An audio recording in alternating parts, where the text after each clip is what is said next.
I was shocked, like most people were, in terms of the landslide victory for President-elect Donald Trump.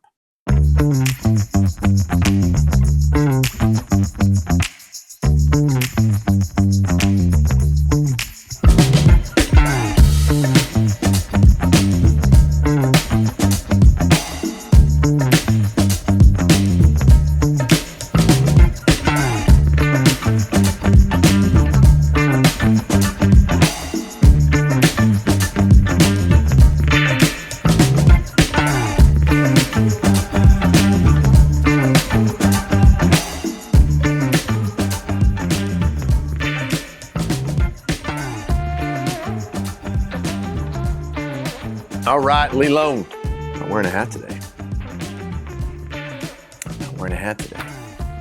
Actually, I came over here and forgot to wear a hat. So, got up, did my hair, went out with my wife, went on a date, and she didn't like me to wear hats all the time. So, no hat today, my brother. But what we are talking about is something significant. The election.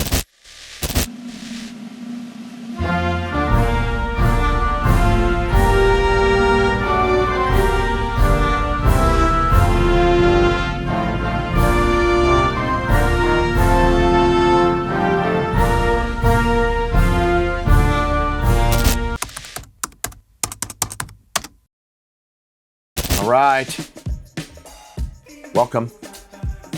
Excited about today. Want to talk to you about the election.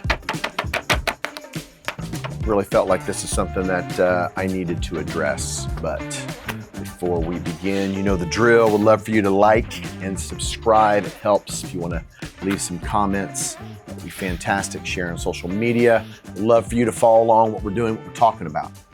Today, I want to talk to you about the election. And I found it interesting when, of course, I don't watch TV. And so I watch sports, but every once in a while, and I watch movies and stuff with my family when I'm home. But when I'm on the road, I don't watch TV. I want to be responsible with my time. So when I'm home, I can spend time with my family, work on the road, home with family. Okay. So this time around, however, when I was in West Virginia, the elections were going on, and I watched, and I was shocked, like most people were, in terms of the landslide victory for President-elect Donald Trump. And so I was just curious, what are people saying? And I'm watching the pundits, and it's crazy. They seem to be speechless. Like, whether you agree with it or not, whether you like Trump, whether you didn't like Trump, whether you liked Kamala, whether you didn't like Kamala, whatever, whatever you didn't like Kamala Harris, probably say Vice President Kamala Harris, but whoever you voted for, it's interesting. They were shocked, and they like the conclusions on how Trump could have won, and not just how he won, but the margins by which he won. And again, I don't know if you're politically inclined or ever, but you need to hear this. He won across every age demographic, college, mid-20s, 30s, older folks. He won across, all those. He won across, financial, economic, placement, whether you're rich, whether you're poor, whether you're working class, whether you're not, blue collar, white collar, male, female. Like, he was up like by margins. And they were like, I'm watching, and I don't keep up on politics, but apparently, like, he did better in like New York and in New Jersey and throughout liberal states than like over 100 years or something. It was crazy how well he did. And so everybody's asking why. And of course they're blaming, in the Democratic Party, they're blaming, whether it's, President Biden, or whether they're blaming this, that, and the other. None of time he should have, surrendered earlier, or like not run earlier. There's all these kinds of questions. And I just sat back. I was talking to the Lord about it. And I was like, I think that party, and it's not just that party. It's just, whether you watch Fox News, CNN, MSNBC, ABC, I didn't hear anything. I did hear a few of what I'm going to get to today. But I just think oftentimes in the political realm, they've lost touch with the normal, average, everyday person. So here's what I want to do. I travel, for those of you who know, I travel 40 to 45 weeks a year on the road. A different church, college, retreat, camp, whatever. I travel 40 to 45 weeks a year speaking with Christians of primarily the Church of the Nazarene, but a variety of denominations. I mean, I've done more non-denominational camps in the last 4 years than I've ever done. Most of my summer is with non-denominational camps, with just a background of people. And I probably would say that since COVID, especially with everybody moving across the country, I was just in West Virginia, like the vast majority of the people that go to that church, they're not, and it was a Nazarene church, they're not Nazarene. Most of the people that go to church on Sunday at any church, they're a conglomerate of Catholic and variety of Protestant, denominations. So I really feel like it's an interesting time within the local church. The local church that runs anywhere from 50 to 250. And I preach at churches that run 1,000 or 2,000 or whatever. Yeah, a few of those a year. But just in average, and even those are filled with just normal people. And if you want to know, here's what I want to talk about today, just as quickly as I can. If you want to know what the normal, average, everyday Christian thinks about the election and why they voted the way that they did, I want to tell you, because it's shocking. Over the last 4 years, these are things, I want to talk to you about things that I did not hear and things that I did hear. And of course, there's always the anomaly. There's people that they're frustrated on a variety of levels. They have opinions on a variety of levels. But if you want to know why the election went the way it did, I don't think obviously Christians are the major element in all of this, but it's certainly a factor. And I don't think it's just a factor with Christians. I think non-Christians as well. So let me just jump into this real quick. So the question is, why the landslide? I thought the news media was clueless. I think there's a variety of reasons. But I think based off of if I can just give you my opinion, and this is actually just not my opinion, although my opinion's is consistent with a lot of these opinions. But if you just want to know what the local church across the nation, I'm in a different city every week. I'll be in West Virginia last week, West Virginia this next week, but the week before for 2 weeks, I was in Illinois. Then the week before that, I was all over Missouri, and then, or 2 weeks before that, then I was in North Dakota. Before that, I was in Indiana, and then I was in Missouri, and then I was in North Dakota and Minnesota. I'm all over the place. When the spring comes, I'll be in New Mexico, I'll be in Arizona, I'll be in Texas. I mean, we go all over, and I'm hearing the same things. So let's get in here. So real quick, here are 5 things that I did not hear in the local church from just normal, average, everyday, blue collar, white collar, wealthy, middle class, college students. These are things that I heard from people, and the conversations I have typically are with people that love Jesus. Okay. I'm going to throw in some things at the end with some people who are not Christians, but they're good people. I'll talk about that, but at the end. But these are things that I'm hearing and not hearing from people that I know pretty well who don't, they love Jesus. Here's what I'm hearing. These are things I did not hear. This year's election, for the people that I'm in, again, this is 4 years, 40 churches a year. The issue was not about Democrat-Republican stuff. It just wasn't about Democrat-Republican.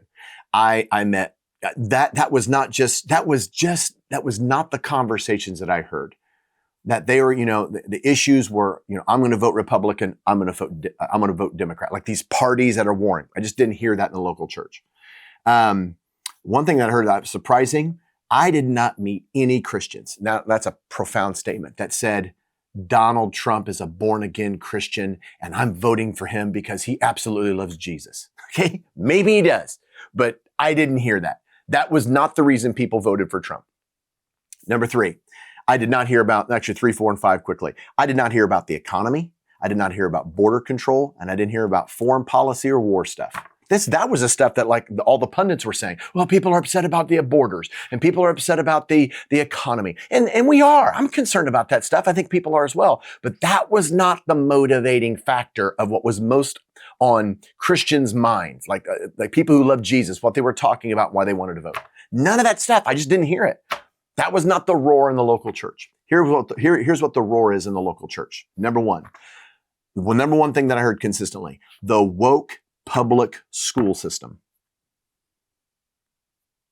I'm not going to tell you where, but I didn't hear this everywhere, but I heard at one school, you got kids, there's things called furries, and there's kitty litter in the bathrooms. That was one thing. There's a school where one of the prom queen was a transgender boy. And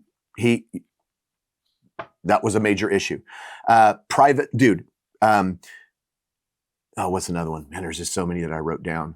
But there was that woke kind of agenda perspective of the world in the local schools. Parents not having a voice in their children's lives, what's being taught. This was like so radical. And again, Emmett, Idaho. I was in Emmett, Idaho recently. I was in Lemoore, North Dakota. When I was in North Dakota, they had a sign coming into into their town. Welcome to North Dakota. Welcome to, I think it was Lemoore, North Dakota. Leave your politics where you left them. Leave your politics where you came from. Something along those lines.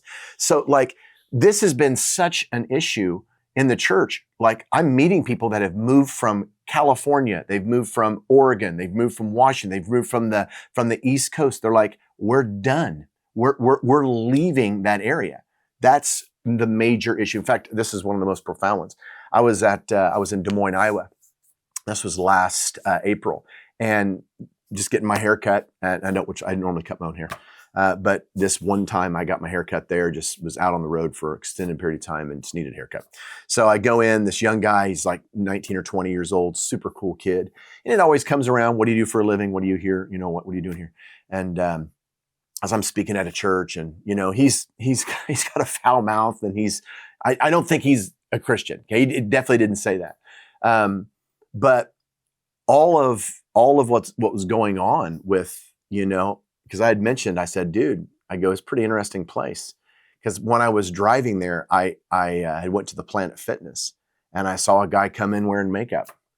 And this guy looks at me and he goes, dude, my generation's so jacked up. Of course, he used different language. And he goes, when I get married, I'm homeschooling my kids. That's from a non-believer.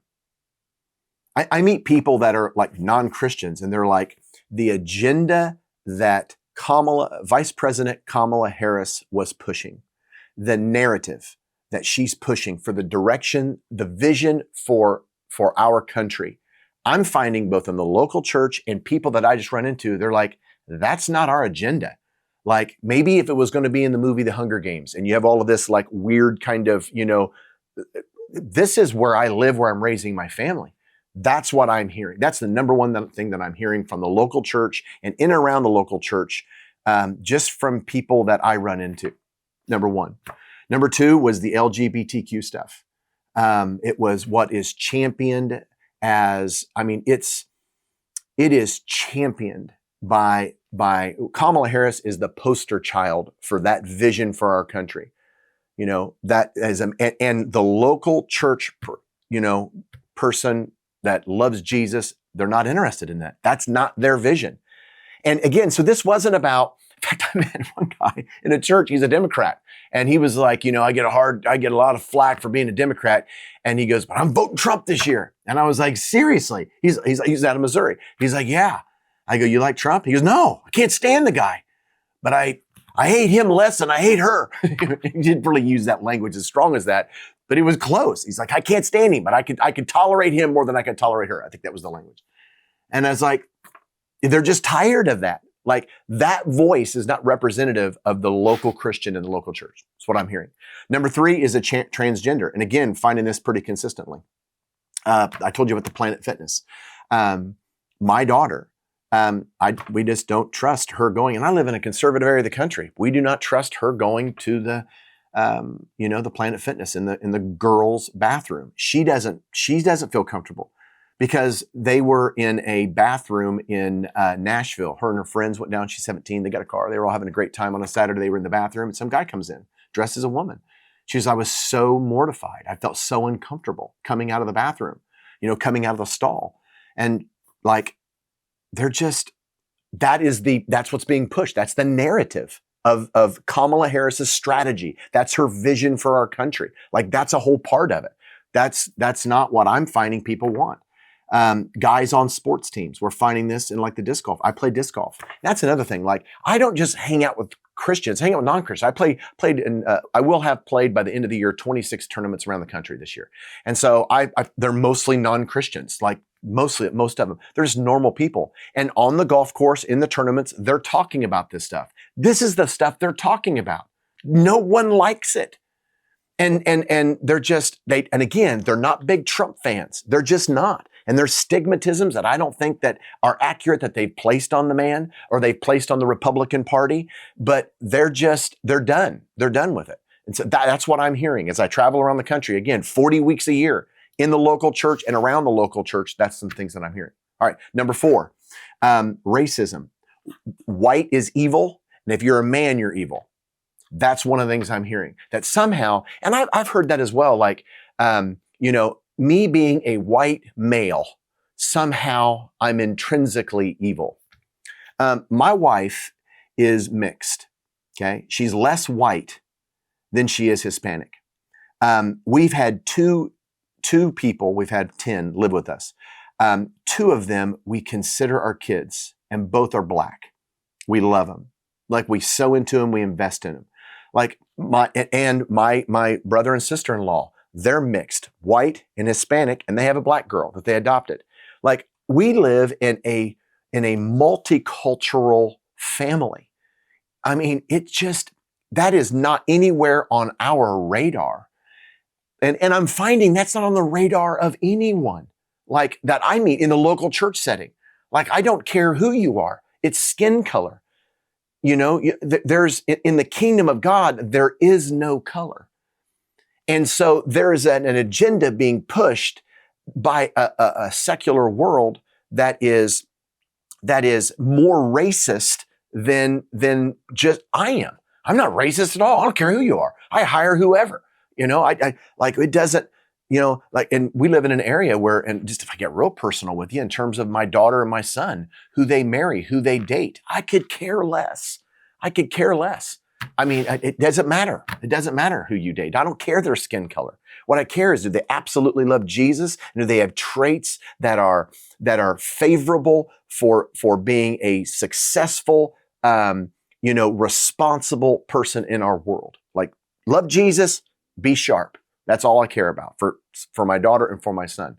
So that agenda, people are even if it's a little bit misconstrued and misunderstood, that's what I'm hearing in the local church. They're tired of that. Okay, here's the last one. Christians treated different than Islam and Buddhism. Somehow, like, Jesus and Christianity, got to leave it out of politics. But it's interesting when I'm watching on YouTube TV, when I'm watching on sports, I see it on sports. I don't watch a lot of TV, but I noticed even on when I was watching politics last couple of days, on all the news channels, they have this pause, like when you go back to your program and it's like birds flying, or it's the country, or it's whatever. And it's like, get your Zen on. So we're okay with promoting Buddhism. Like, we're okay with Muslims, and like, no one's over the top about Islam, like The View and all that. See, no one's like, they don't trash anything but Jesus and Christianity. And the local church is tired of that. We have a nation that was founded on Christian principles, and separation of church and state was not to keep you as a Christian out of politics or to keep Christianity out of government. It was to keep government out of the church. Like, the separation of church and state was not like, well, Christianity and government can't have anything to do. That is, again, modern agenda. That's the agenda that we find, this woke agenda that the local church is done with. They're just not into that. And I really believe what I'm finding typically is the church is realizing who she is, and she's getting her voice back, and they're beginning to voice it. And I think even in the society we're living in, more people want to see us as a Christian nation that loves Jesus than not. I really felt like I needed to put this video out. This is what I'm finding, whether you agree with it or not, and whether I agree with it or not, this is what I'm finding traveling around the country for 4 years in 40 to 45 different cities a year. This is what I hear. When I was in Rhode Island this summer, did a camp in Rhode Island. This is what I'm finding at the local grocery store where we went. These are conversations, because people's like, I'm here, and I'm like, oh, I've never heard of this gas station before. And they're like, oh, where are you from? I'm from Tennessee, and we're talking. Oh yeah, everybody's moving there, and they're like, I know. And they talk about this. Like this is not new since COVID. This has been a big deal for Christians living throughout our country. This is what they're talking about, and I think that's why we have Donald Trump as our president. I think that's why he got elected. At least in part. At least in part. I'm sure there's other reasons, obviously the economy, and there's all these other issues and people are concerned about, and I am as well. But what I'm hearing, what people are frustrated about talking about at home, they're done with their daughter competing against guys in their sport. They're done with what's being taught to their elementary school, to their child in elementary school, which is why, again, like homeschool, private school, Christian schools, they are exploding all over the country. Exploding. It's incredible. I think people are fed up. All right. Wanted to drop that on you. Until next time.